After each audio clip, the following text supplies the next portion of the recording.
nasa Cebu ngayon si Pangulong Ferdinand Bongbong Marcos Jr. Para mamahagi ng donasyon para sa mga pamilyang apektado ng magnitude 6.9 na lindol. Sa pamamagitan ng Department of Budget and Management o DBM, inatasan ng Pangulo na mag-release ng 150 million pesos mula sa Local Government Support Fund para sa probinsya. 10,000 piso naman ang matatanggap ng mga pamilyang nasiraan ng bahay. Narito ang report mula kay Catherine Landicho.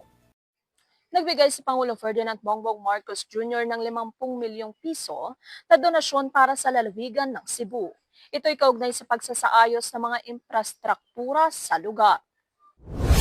Inihayag ni Pangulong Ferdinand Bongbong Marcos Jr. na maglalaan ang Office of the President ng 50 million pesos bilang ayuda para sa lalawigan ng Cebu matapos ang pagtama ng 6.9 magnitude na lindol.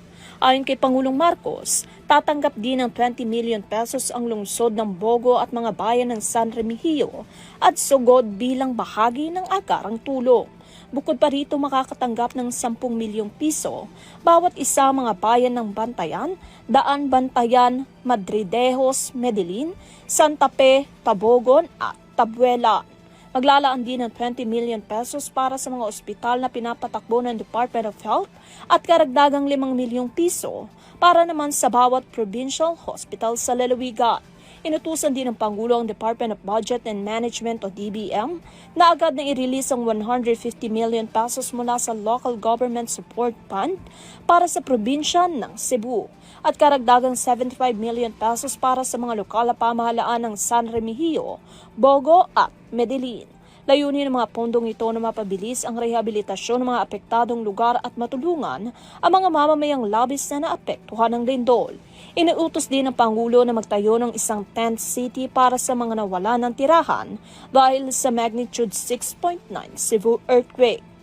Ang desisyon namin, ang gagawin natin, kukuha tayo ng mga tent na malalaki at itatayo natin, kagaya ng sinabi ko sa ating mga LGU executives. Ito yung mga tent ng Red Cross na ginamit nung COVID. At ito ay mabilis itayo at kahit umulan, hindi problema. Kaya yun ang dadalhin namin dito sa ngayon. And we will then, doon sa kung saan nilalagay yung gagawa ng tent city, kung tawagin, ay lalagyan din natin ng siyempre lahat ng facilities. Titiyakin natin na may food supply, may water supply, may kuryente kung kailangan mag-genset, kung anuman ang pangangailangan ng tao, ay titiyakin natin na meron. Bukod dito, tiniyak din ng Pangulo ang pagbibigay ng 10,000 piso na tulong pinansyal sa mga nasira ang bahay dahil sa lindol. Inanunsyo rin ni Pangulong Marcos na na-inspeksyon na ng DPWH ang naturang hospital kung saan maaari na makabalik ang mga pasyente sa pasilidad.